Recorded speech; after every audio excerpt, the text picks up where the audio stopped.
Assalamu alaikum everybody. I'm finally going to do an update on my revert story. It's going to be a quick, long story short type of thing. I met Saudis that were studying here in Australia, and over time we became friends, and then we ended up becoming housemates, so we were all living with each other. What I loved about them was that they weren't pressuring anything towards me, so they wouldn't be asking me, do you know about Islam or nothing. They respected my boundaries as a person. And then the big change came. So lockdown happened, and then Ramadan had come through. I've always wanted to experience Ramadan, especially back when I used to work at Roxburgh Park McDonald's. I was a manager there for many years, and the only reason why I didn't do it was because there was always nuggets and fries in front of my face that I never had the strength to want to actually fast. And also, I didn't have Muslim friends either, close friends that could help me. And back then, none of the Muslims, they obviously didn't educate me. I didn't ask questions about them. So it was just I didn't have any motivation to it. I want to experience Ramadan. So I somehow managed to complete the whole month. I don't know how, and I hadn't even converted then either. But I had started asking questions. What is Ramadan? What's the purpose? And when they told me it, I fell in love with it. So the fact that we're doing this to experience what the people in need don't have, I thought that was just so purely beautiful.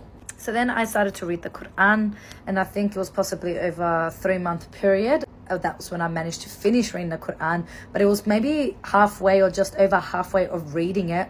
The fact that I was pretty much an atheist because I didn't believe in anything, it was this whole sense of spirits, angels we'll call them, came to me and had faith in God. And it was such a scary moment because I was like, is this what it feels like? Is this God? It was very scary for me, but I definitely knew that that was God showing me that he was there. So this was the part that I was like, God saved me. God saved my life. He flipped my life over. Ramadan in 2020 was from April to May. And then in June, that was when the government decided to announce that we were able to withdraw money from our superannuation.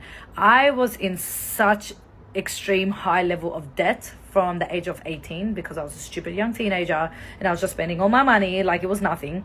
And then I became broke because of that. I was living off paycheck by paycheck. So then the government decided to announce that we can withdraw money from our super. And I was like, Subhanallah. I didn't say that because I didn't know what that was back then.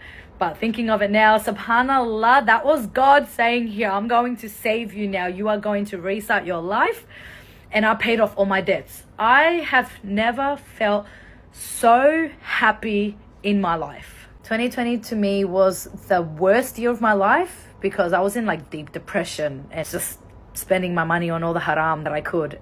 But it was also the best year of my life. And another moment that made me truly believe that God is real was I found out the information about the last 10 days of Ramadan, how important that is, and that one of those days you'll be rewarded times million. I was broke, but somehow I still kept donating every single day. I was donating $10, $20, sometimes even $50. Even though I was so low on money, I was stuff it. First of all, it was mainly to help the people in need, of course. But just knowing that, I was like, you know what? Let's just give it, and inshallah I will be rewarded. And you know what? God blessed me. He blessed me and he cleared all my debts. So guys, I cannot exaggerate how much God will save you if you really, really put your trust and faith in him.